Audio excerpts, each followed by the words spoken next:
not including but not limited to Beyond Science and Strictly Dumpling. And he's visited countries and tasted cuisine from all over the world, including Taiwan, Tokyo, Toronto, Mexico, Indonesia, and now, hopefully, in Pittsburgh. And so, I would like to, first of all, thank the Pitt News for coming out tonight. So, a warm round of applause for... I would like to thank the Student Government Board for their allocations to allow us to have this event. And I'd like to thank the members of our community, especially our member orgs, the Chinese American Student Association, the Filipino Student Association, the Korean Student Association, and the Vietnamese Student Association for helping the Asian Student Alliance to bring our mission to advocate for and build a community for Asian American and Pacific Islander students at the University of Pittsburgh. And so, without further ado, I would like you guys to give a warm Pittsburgh welcome to Mike Chen.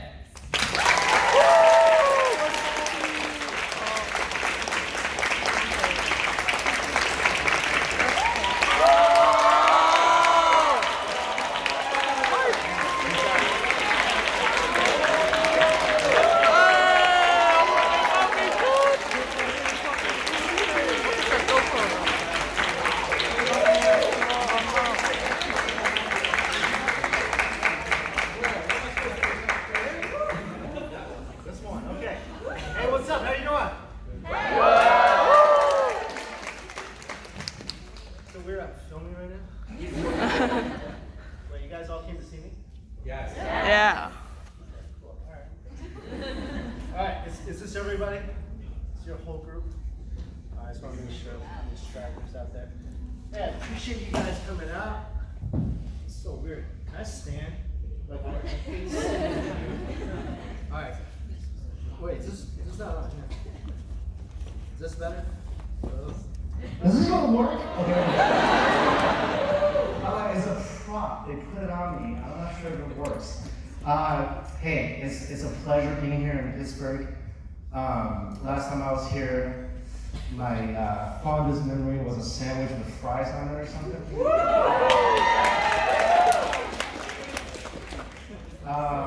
But yeah, so I used to come here once a year for about 5 years. Because if you guys did not know, I was part of the comic book industry. And I was here for Steel City Comic Con. I was repping a Chinese comic book artist, and I was recruited to be in a cult right here in Pittsburgh. Does anybody remember that crazy New York cult Nexium? Does anybody remember this? This is a huge news story. You guys, I was being recruited into that while I was here for that Comic Con by Luke Skywalker's aunt in the Star Wars movie. I am not kidding you one bit. She was like, hey, you want to have a drink after the comic book convention? I'm like, sure. Luke Skywalker's aunt. And then she's like, hey, yeah, so I'm part of this group and only, $16,000 you can join this executive training conference or something. I'm like, first of all, $16,000, I don't have that. I have like $1. What can I get from that? So, but also I was like, wait a minute, so you didn't ask me out like for drinks because you thought I was like cool or something? You wanted to recruit me into a cult? Like that's kind of that's the ambience I'm giving off is like, please recruit me into a cult. But luckily I stayed out of that. So that's kind of reminded me of all that when I stepped foot into Pittsburgh. So there you go, great memories. So I'm assuming you're here because you like food and you like to travel and you're mostly Asian, so. If you didn't, your cars are now revoked. I don't know what happened. So, I'm going to talk about just basically random stuff. So, first of all, most people think that I travel a lot. Well, obviously I travel a lot. And they think that I love traveling and I love food. But that's not always the case. Wait, how many of you guys are from Pittsburgh? Okay, so you stayed. You obviously did not want to leave your parents. and obviously we're not suffocated enough. How many of you guys are from like really small towns in the U.S.? Yeah, you guys want to get the heck out of there. And then you chose here, the land of fries on sandwiches. Good for you. How many of you guys from New York? All right. LA. Okay. Wait, how small is your town? 1,000 people. What? Were you the only Asian? Did the Asian statistic change after you left for college? It's like, in the town of Little Hook, Asian percentage dropped 50%. So I also came from a similar background of small towns. I first came to the U.S. I lived in Knoxville, Tennessee. That's a big city. But when I was growing up, I lived all around the Midwest in Fort Dodge, Iowa, this little town called Fairmont, Minnesota, Austin, Minnesota. The claim to fame is that's where Spam was invented, not the mail, the food, the delicious food. There's actually a Spam museum. I have no idea what's inside the Spam museum. I didn't want to go in case it ruined all Spam for me. I went to school in Missouri. I didn't say Missouri. Maybe you know what I'm talking about? Thank you. The town was 12,000 people. 60% were college students. There was a KKK organization about 10 miles outside of town. I kid you not. So this is the kind of environment I grew up in. So when I was there, I didn't really care about traveling that much. I didn't really want to. That was not my dream. You guys wait, let me just ask you all. How many of you guys are like pre-med? You are, wow, just living in your parents' dream. Engineers. Okay, well, future wannabe YouTuber people. Oh my God, okay. All right, so that's good to know because usually that's like the #1 job, dream job for like most millennials now that are not Asian. Because they're Asians, you say that to your parents, you will immediately get killed. And that will be the end of you. So when I was where you guys were, doing this was not part of really what I wanted to do in my life. Okay? I had attainable goals. Like I had realistic job expectations. I was going into the FBI.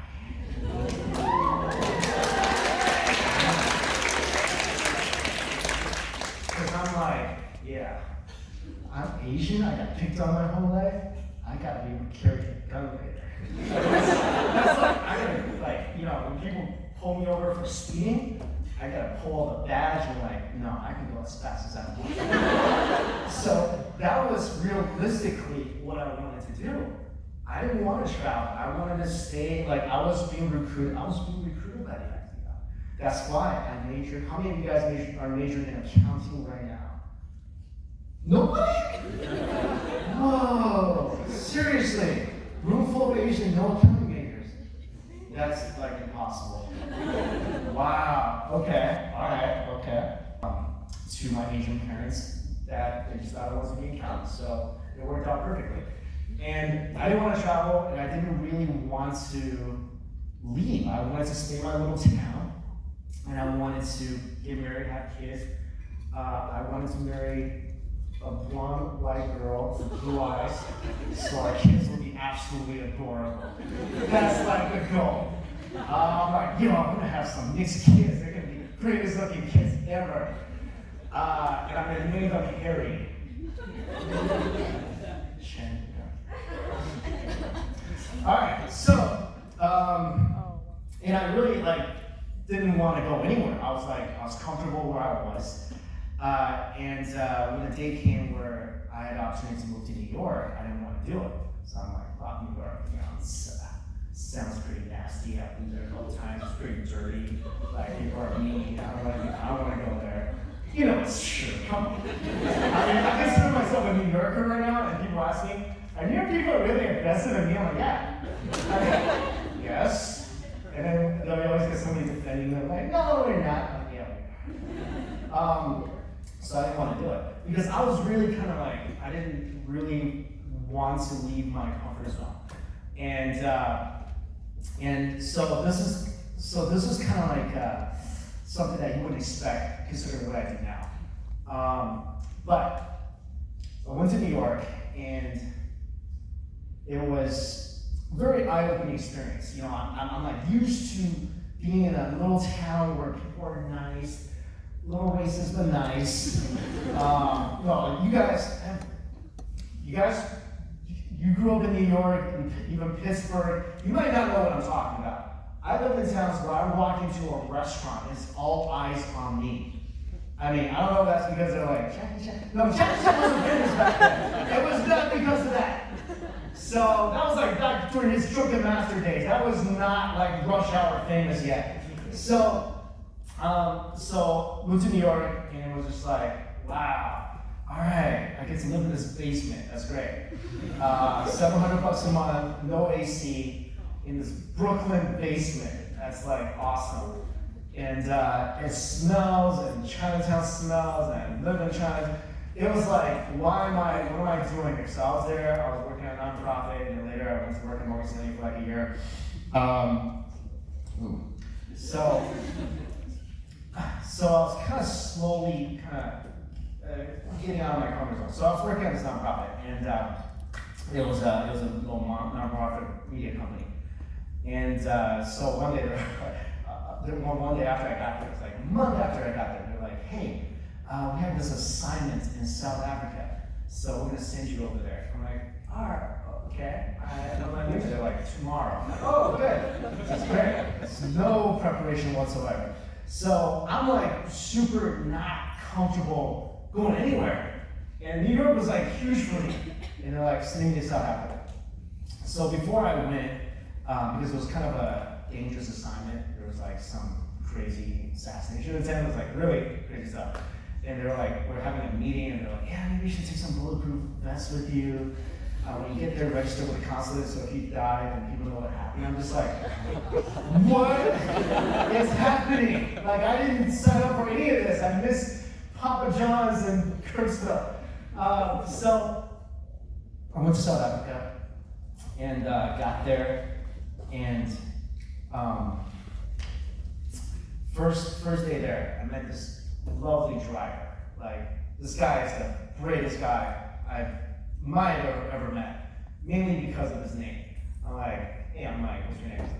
He's like, my name is Puppy. I'm like, excuse me, Puppy? He's like, yeah, my name is Puppy. I was like, what's your last name? Lovemore? Like, what? He's like, yeah, my name is Puppy Lovemore. I'm like, spell that for me. P-U-P-P-Y, L-O-V-M-O-R-E. I'm like, whoa, okay, this is just adorable. So I'm like, all right, South Africa, yeah, it's great. And then we're driving, all of a sudden we pass like a sign that says hijacking zone. I'm not even joking, so it says hijacking zone. And I'm like, what do you do there? It's like, oh, so when you see that, you just kind of go through the next intersection and you don't stop because people get hijacked. So like, first day there, my mind is just like, oh man, I'm just so not used to being here. Like, man, what am I doing? Like all this, like New York and then South Africa, I'm not used to this. By day two, we're staying at Holiday Inn, by the way, and it was the nicest holiday I've ever seen in my life. Like, I've never seen a Holiday Inn this wonderful. Even now, when I look at Holiday Inns, I'm just like, you're so, and then I walk inside, no, you're not. This Holiday Inn was like, spread out breakfast, you can order anything you want in the morning, and then, so it kind of helped me to like get a nice meal in the day, and then start exploring the country, and exploring the city of Johannesburg. And when I did that, just the people that I was able to meet was probably the most amazing thing. Like the people, everywhere you go, like I feel like, at least for me, I feel like there's always, we always have a perception of where we're gonna be. And it's always from maybe a non-flattering place. So South Africa, I didn't know much about it. All I heard from my colleagues before I went there, this is before the days of like, you just Google anything, like, stuff will pop up, and there's no travel vlogging back in the day. So I went over there, and it was just the most beautiful country I've ever been to. And I remember because like, halfway there, I was there for about a month, and about halfway there, I was sitting down with my steak sampler. This is a safari steak sampler. Okay, nobody judge me, it's what they ate over there, right? So it's like 6 different types of wild steaks on my plate, and it was delicious, all right? And I'm sitting there, I'm like, I love it here. I love exploring new places. Like, this is amazing. And it never occurred to me, like, sitting down in school and like studying, kind of like, this is like, seeing the world is so great. And kind of breaking through my own comfort zone and trying to go to places that I may have never wanted to go before, and absolutely loving it. Now, I wish I filmed all that, because now it's like, man, I was here for like a month, I filmed nothing. Now I have to go, I have to like pay for it myself. It's gonna be a big mess. But that was when I first realized, I'm like, man, I really wanna get out there and see the world, because it's not at all what you hear about from other people. So that was my first like big traveling experience. And there's like a reason that like I was so, I guess, not open to trying things and exploring and whatever. So let me back up a bit. When I first came to the US, it was very, very like sheltered experience. It was very like,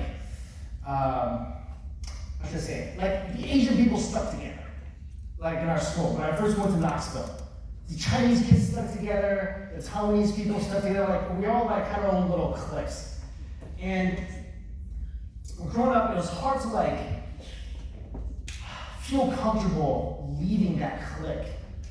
And then like, especially when I feel like my second grade teacher, she kind of ruined my life for at least 18 years. Because when my mom asked her, she was like, hey, because my Chinese name is Chen, all right? So the Xing is spelled X-I-N-G. And then my mom asked my second grade teacher, I remember her name, Miss Lei. Thank you, Miss Lei. And my mom asked her, like, does she needs to change his name to a more Western name? And Miss Lei's like, nah, it's fine. It's all good. X-I-N-G, that's good, that's fine. No problem. So next, like, taking roll call, you get down to the Andersons and the Chases and whatever, and you know you're next, and this perplexed look come over the teacher, and you know what's coming. Zing Ching? How can you not pronounce Chen? Zing Chen? And then I remember the year when the crossing signs came out. That was the worst year of my life. When the crossing signs came out. You guys remember the crossing signs? They weren't always there.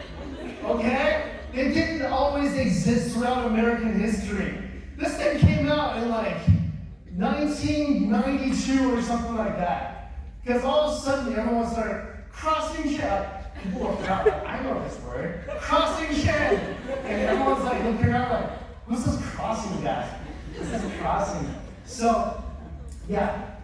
So that's how I grew up. And so it kind of like, I don't know, growing up in that kind of environment really, at least for me, kind of made me kind of stick within a little group. Didn't really make me feel comfortable talking to a lot of people. Didn't really make me feel comfortable making friends and feeling like I fit in. How many of you guys out there wanted to be white when you were growing up? I mean, seriously, don't be. It's a thing, right? It's a thing. Thank you. It's a thing. Like I remember, like you grew up with white friends. Like at least for me, where I was like 99% like just Iowa, you know. So it was like white people and corn. That's all it was. And like occasionally there's some cows. So by the way, cow tipping, that's a myth. Yeah, I know. It's a myth. I can't push it over. No one can push it over. I was very, I really wanted to, because all my friends were white. And I've heard people say this, they're like, girls will be like, why don't you date other Asians? Because they don't, like, there's no other Asians. There's just you, people. Like, I gotta date somebody, it's gotta be one of you. And like, this is the real situations I encounter in my life. And I'm like, man, that'd be so great if I was like white or something. And like, I remember there was this other Asian kid in my school. Like, I don't know if you guys experienced this, but growing up Asian in like a little town, it was very difficult. Like, the other Asian kid will try not to hang out with you because they don't want to seem like we're like, the Asian clique. So we all have our own group of reference. Anybody relate with this at all? Okay, all right. It was so bad. The other Asian kid made fun of me for being Asian. You guys think I'm not exaggerating one little bit. His name was Kevin. I remember him. His name was Kevin. He wore glasses. And I remember him because one day I was, he made fun of the whole and I remember Kevin coming up to me and he was like, hey, I'm like, dude, you cannot do this. You cannot do this. Like, other people shouldn't do this, but you cannot do this. So, growing up in that environment, like, for me, it kind of closed me off a lot. And then, before New York, actually, I did make one big trip for a couple years. So, how many of you guys have parents that are pretty strict with you? All of you? All of you? Who has like really awesome parents that kisses you?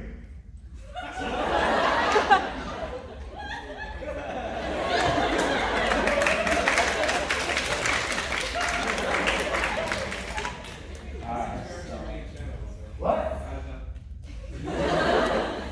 Wait, just a little survey for my own benefit. Who can say I love you to your parents without cringing the heck out of it?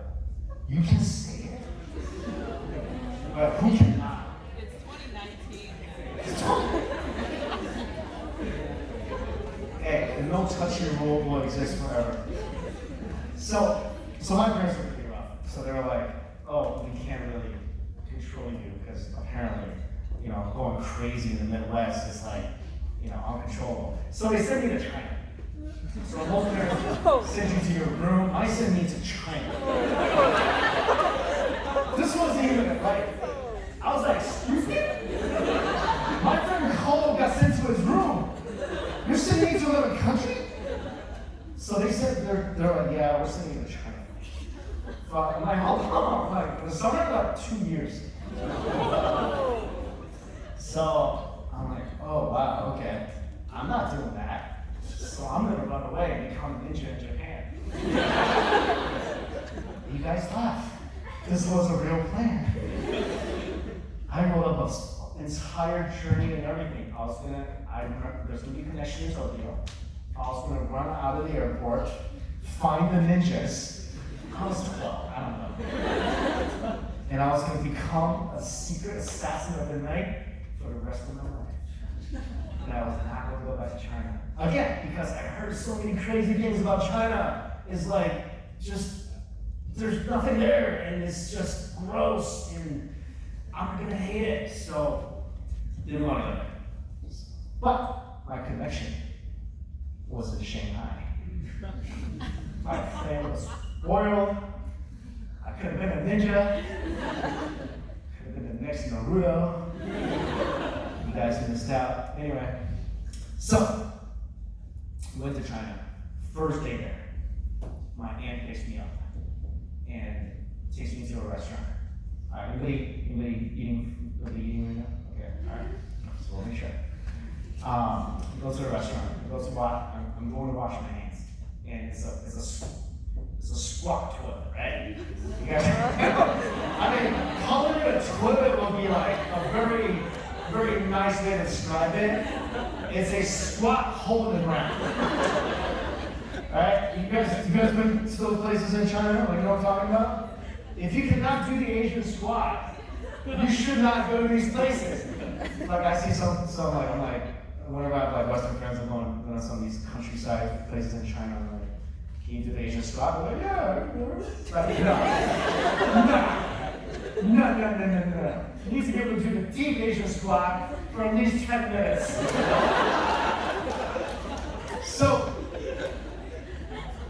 So I'm in an Asian, hole in the ground toilet, and I'm like, just nightmares, right? Because these places, they're not like, you go to Starbucks right now, there's like a sign up sheet, like, I checked the bathroom at 1 o'clock. I checked the bathroom. Nobody checks these bathrooms, right?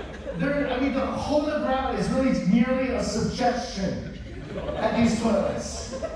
And I'm just like, oh, I'm like 12. I'm like, this cannot happen. I'm like, first of all, where's the toilet paper? There's no toilet paper. Oh, yeah.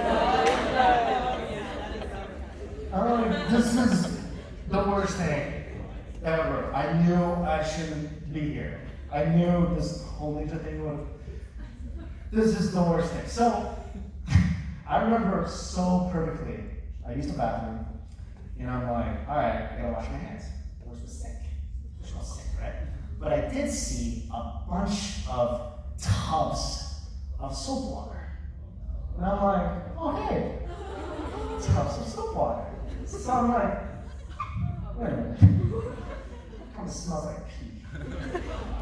Because there were tubs of pee. Why would there be tubs of soap water? They're like, hole in the ground place, it would not. So I'm just like, this is the worst thing that's ever happened to me in my life. I know, I get it. Even in Pittsburgh, that's probably not a lot of Asians here. But, I looked around, not a lot of Asian restaurants. But, seriously, we have so much to be proud of. Like, everywhere you go, you have so much to be proud of. Oh, yeah, I remember. Okay. It's a sushi. Chinese people have been to sushi. Oh, most people didn't know that, right? So there's a lot of things to kind of uncover, a lot of little domestic stuff happened. I wasn't really mad at it. It's okay. Most people would think Japanese. Yeah. But you guys want to know how the Chinese learn sushi? Yeah? Nobody cares? Right? Yeah. You don't want learning? Like, come on, remember you started school, you're trying to teach us stuff? Alright, so the Chinese first found that you can keep foods longer, meats longer, so fish longer, when you put it in rice and let it ferment. And then the Japanese people just eat the rice. So, anyway. Point is, excuse me. Point is, there's a lot of these kind of fun things about our history, about our people, that, definitely, I'm not just talking about Asians too. Like white people, you got your things as well, everybody. We all have our things. A couple white people here, you got your things as well. Alright? It's like everybody, just wherever you are, be proud of who you are. Like I love being Asian now. I love it. Like, so what if I can't grow past 6 feet? It's fine. No big deal. No big deal. I fit better on an airplane. It's no big deal. So, embrace your differences, embrace your uniqueness, and you're going to be so much happier. And, go out and see the world before you're. This is what a lot of people tell me, like, oh, I'm going to save money, I'm going to retire and go see the world. Opposite, okay? Do you really want to try to climb a mountain when you're 90? Or try to chew a steak in Argentina when you're 80? No. Do it like, you guys are what? Like freshmen? How many of you freshmen? Sophomore? Okay, my number one advice to give to you, okay, in college is this. You guys ready? Study abroad. This is going to be the only time you will ever be able to do this completely free. Alright? And for a long period of time. Alright? Study abroad. Like, come on, you're basically on a 2-3 months vacation. Those of you who go to Australia to study abroad, we know what you're doing there. That's okay. Take advantage of that. Alright? You're gonna regret it later when you actually have to pay for your trips, okay? Paying for things sucks. Alright? You know, for like charter parents, you're gonna study abroad and like learn stuff. I can't learn I'm in Germany or whatever. Yeah, go do that. That's like the greatest thing you can do in college. Go do that kind of stuff. Yeah, don't stay in Pittsburgh. Go out there and see the world. You seen like this and like, okay, I'm just kidding. Anybody from love Pittsburgh? Your sandwich fries are amazing. Alright, any questions? Thank you, Mike Chen. Another round of applause, everybody.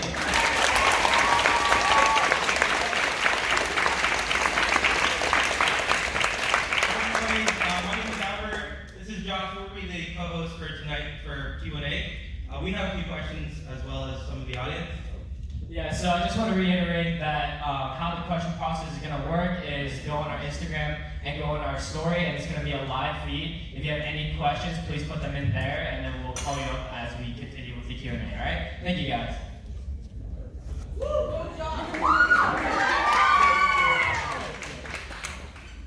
I forgot which one was mine. There's two bottles of half-drinking water up here. So Mike, you talked a lot about, going out and traveling and, chasing after your dreams and kind of, doing that now, like doing it in the moment.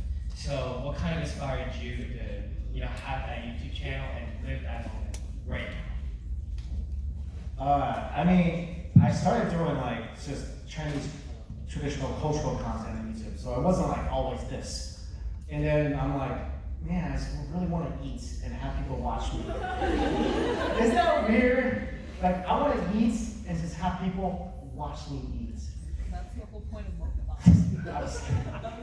But that's apparently what happens. So, yeah, there's really, it's just kind of worked out. And then I'm like, oh, I can make a living doing this. So that's great. Yeah. And, of that contest, I had to talk about the history of dumplings. Not once that was shown on the video. I talked about it 2 or 3 times. That significantly slowed my speed.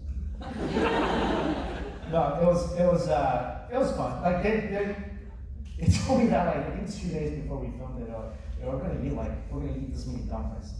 And I'm like, oh, that's awesome, thanks. But it was, they're great guys. They're really, really, fun to be with. Like he is like one of my close friends. And he's in my videos a lot. He's in one of my videos coming up. They're just like really fun to hang out with. And they're actually really good friends with each other. They're actually really, really good friends. So it's eating 500 dumplings will make you mad at most people. Because after like the 90th dumpling, just like I want to kill everybody around me. But yeah, no, it was a fun experience. Katie Raleigh. Hi, I'm Katie. I was wondering what your favorite food in Taiwan was, or you could do like top favorites if you can't pick. Favorite food in Taiwan? Favorite food in Taiwan. Okay. My favorite food in Taiwan is 100% the pork over rice. You guys ever had that? It's this melty, they put this like stewed pork belly and they put it on rice, right? And then when you let it sit there for like 30 seconds, it starts melting. And then you look back, you're like, where's my meat? And melted into your rice. And now your rice is just this glistening mound of flavor with just a fat licking every grain of it. And once you put that in your mouth, you're like, I need to see if I'm legally able to marry this thing. It's the greatest ever. Yeah. I'll think about other foods now too. All right. Is Christy Yin? Do you have a secret dumpling recipe? A secret dumpling recipe. That's how you guys.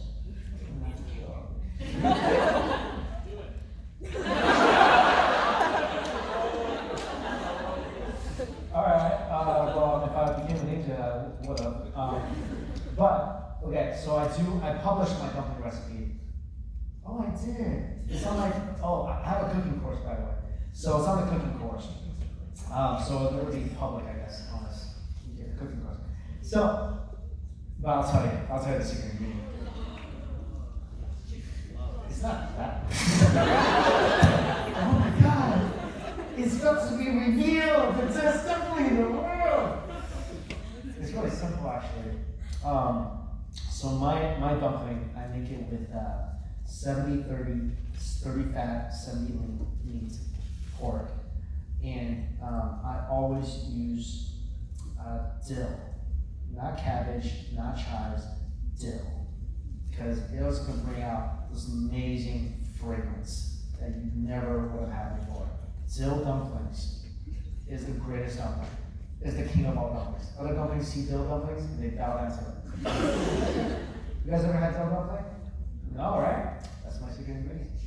Now you all know. Now you all must die. Michael Nguyen.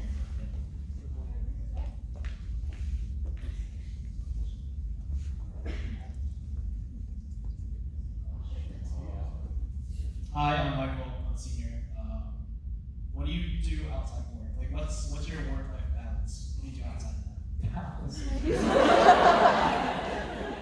Dude, he's funny.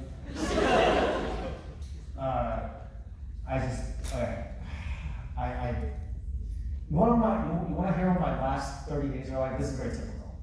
My last 30 days, okay? So, after I got back from Mexico was about 10 days. So that was everyday filming. So I get back from Mexico. I had about 2 days at home in Seattle where I had to organize my footage. So that took about 2 days. And then right afterwards was Uzbekistan. And then I just got back from Uzbekistan and then 3 days I had at home was organizing footage, script writing, and I did lay on my floor for about 2 hours where I was like, I can't move. And I did go to a bubble tea shop to attempt to work. Yeah, that's about it. Like, it's the thing with doing YouTube content or creating in general is like it's nonstop. You never take a break. I didn't know it was Labor Day. Like, I don't know when it's holidays. I'm not even joking about this. I don't know when it's a holiday. In New York, I only know when it's a holiday when I go outside, when I'm driving into the city and I see no traffic. I'm like, wait, this is a Monday. And I'm like, oh yeah, it's like, Labor Day or something, another holiday, or, drive out on a Thursday. You're like, no traffic. Oh wait, it's Thanksgiving. So it's really like that because it is your own business and it's also like something you're passionate about, so you just devote all your time to it. But if I do have some time, I like to lay on my floor and watch Chinese soap operas. I love it. And I love it when I see the girls fall. Like, you guys follow me on Instagram, I've been posting a lot of that lately. They all just like do a little ballerina fall. Like, down to love, like that kind of stuff.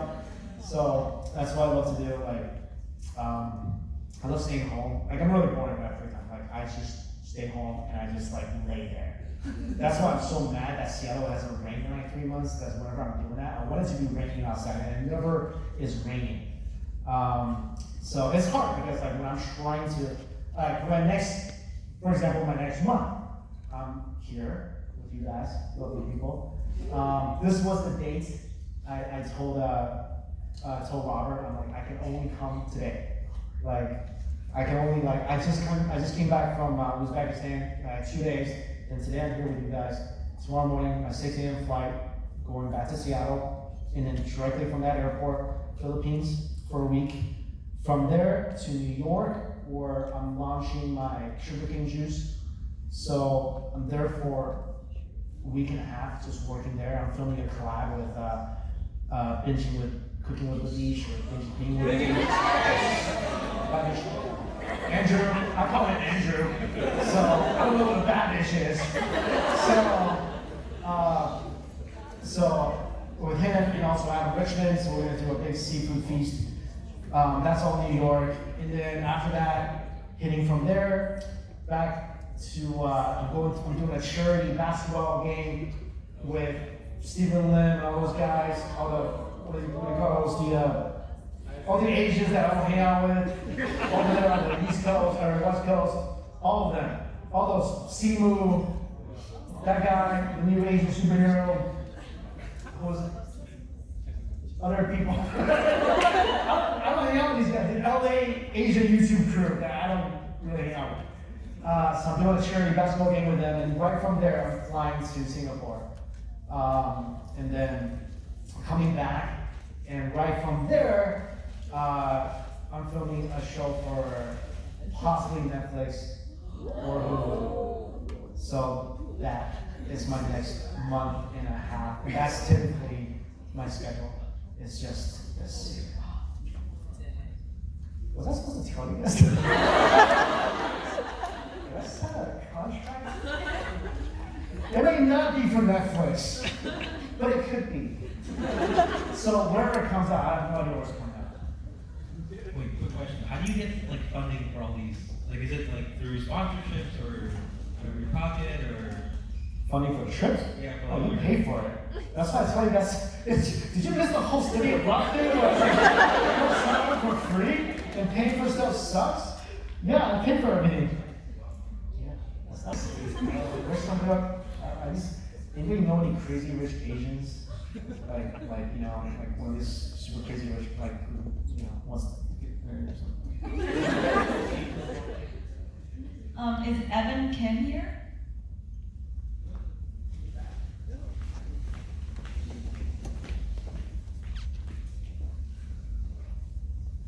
Do you prefer pho or ramen? Do you prefer your mom or dad?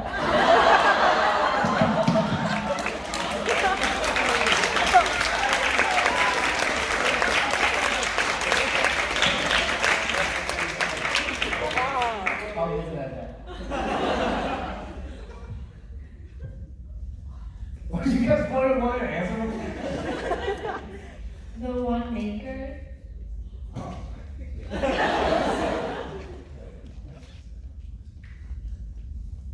Does that mean one? Okay. So you did talk a little bit about how your life is a little bit disorganized, but I've seen some of your vlogs where you do work out at the gym. How do you balance working out like when you're in different countries? Like, have you gone to like Japanese gyms or something like that? Because I mean, like, you're a fit guy. Like, that's a really well-fitting shirt. Like,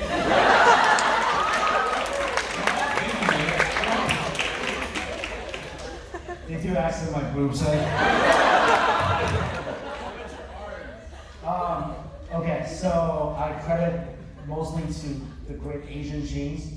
I feel like that's, see, another benefit of being Asian. Like, you can get a lot, and and we have a superpower. We eat rice and nothing happens to us. Unlike a lot of other, like, oh, can't touch rice. No, we love rice. Working out is a big part of it. You gotta keep healthy, you gotta keep fit. This is probably the most unhealthy I'll ever be in my life right now, because I just got back from like a month of traveling nonstop. It's hard to work out in Mexico. It was a little tough to work out in Mexico because a lot of places I went to was there was no gyms. A lot of places we go to in the world, there's no gyms. Right? In India, there was like no gyms where I was at. Japan actually has really nice gyms. By the way, if you go to Japanese gyms, there's a lot of rules in Japanese gyms. Did you guys know this? They have a lot of rules in Japanese gyms. You cannot have tattoos showing in Japanese gyms. Yeah, if you do, you gotta cover it up. There's like a whole list of rules. Like, you cannot take photos in Japanese gyms. I took a photo of that sign that showed all the stuff you cannot do in Japanese gyms. I took a photo of that. One of them said you cannot take photos. So there's a lot of, but yeah, when I'm home, I try to detox. I'm gonna make a video about how I detox when I get back home. Usually, the first few days, it's just nothing. I'm just eating like grilled stuff. Just kind of, working out 3 times a day. I usually work out 3 times a day when I'm home.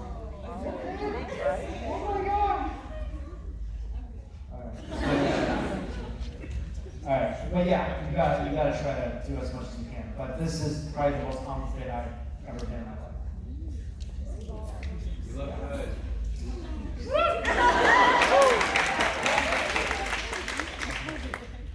is chasing Kessie. Oh, I love to travel, but I hate to fly. So do you have any tips? Or what was the worst flight experience you ever had? Yeah, I mean, I try to get some sleep on the flight. Flying is horrible. It's horrible. It's, regardless if you're in first class or whatever, it's still horrible. Like, I don't know if you guys saw the first class video I did on Culinary. That was my first time flying for first class ever. About like 10 hours in, I'm like, I hate this. This is great, but I hate this. So flying is just, like, if I had a superpower, it would be teleporting. Flying is horrible. So there's really no good way to do it. The best is, try to get some sleep, do something where like, you make sure you're not in the middle seat, try to get some sleep and let it pass as fast as possible. Worst flight experience? Oh my God, there's so many bad airlines, like even today, it's just like, I mean, I feel like anytime you're flying domestic and one of the US airlines is a horrible experience, like always, like there's always a way for them to make it just really, really bad. So I think like one of the worst ones might have been Air Asia, which is one of the worst airlines in existence. And they fly all around Southeast Asia, and it's really cheap. So, I mean, I went and checked in, and I think my bag was like a pound over. They charged me like $100 for that, or $200 because I didn't register ahead of time, or something like. It was insane. Anyway, they suck. 8con.7.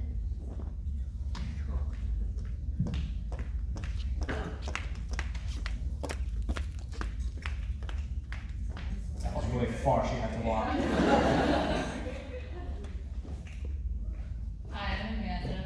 What was the food that you tried that you didn't expect to like, but ended up being really good? Wait, sorry? What was the food that you tried that you didn't expect to like, but ended up being really good? Oh, there was something recently. I had where was this?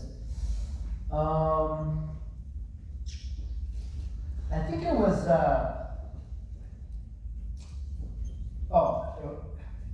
there's a couple things I had in Mexico. One was, okay, they have this thing, right? Like, we're Asian, we're used to eating pig feet, right?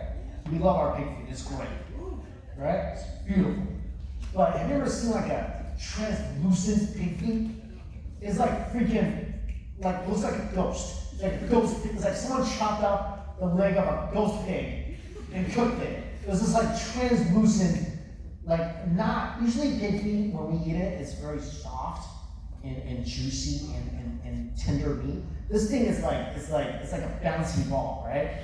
So you can like use it to smack things with it. So I'm holding it, I'm like, this looks so bad. It's so good. It's so good. It's pickled pig's feet. Like, it's the whitest thing ever. The color, not her. And you bite it, and it's just like, it's bouncy and chewy and piggly. Oh, you gotta have a jar of that. Is that what pickled pig feet taste like in this country? Like, I see it at grocery stores, never had it. That was great. That was fantastic. I still want some later. And that grasshopper wasn't too bad. That wine-tasting grasshopper. So, what was your favorite Indonesian dish when you were in Indonesia? Indonesia? Yes. Dude, I love that freaking Indo-man. Like, there's a restaurant, all they do is make ramen noodles into like awesome dishes. And that place was amazing. What do I like that place? Oh, dude, you are you from Indonesia? You guys got some like Sinju the Great early dishes. Like, there's a dish in Indonesia, it's insane. I forgot what it's called. You probably know what I'm talking about. It's this like wafer cake thing. And they just slap butter on it and cheese. You know what I'm talking about? It's all it is butter and cheese and sugar. It's like circular. Yes. It's martabak. Yeah. That's like all it is. It's like, you want some butter? Yeah, good, because that's all this is. It's like butter and more cheese, and then more butter on top of the cheese. And I ate that, and I'm like, dude, I'm gonna die tomorrow. And they're like, this is the greatest thing. I'm like, I feel like you're trying to kill me. Favorite Korean food? I'm assuming you're Korean? Yeah. Man, that's a lot. I love Korean barbecues. People like, what I love about Korean barbecues in Korea is that Korean barbecue is probably one of the most expensive things here. But in Korea, you can get fantastic, like, bomb Korean barbecue for $10. All you can eat. Amazing. People are like, oh, it's so expensive Korean barbecue. No, it's not. Nowhere to go, and it's bloody amazing. Did you know there's a seafood clam? Like in Korea, there are these clam, all you can eat seafood barbecues. Like fresh clams and mussels and shellfish and meat. $13. All you can eat, the freshest things. Korea is amazing. Yeah. Except for, how they all speak Korean, so you're thinking you know Korean. And then they look really sad and upset when you don't. Like, I literally feel like the auntie's gonna cry. Like, 안녕하세요! And I'm like, oh, sorry. All right, so that's all we have for Q&A. We're gonna move on to eat and greet, but before we, not eat and greet, sorry.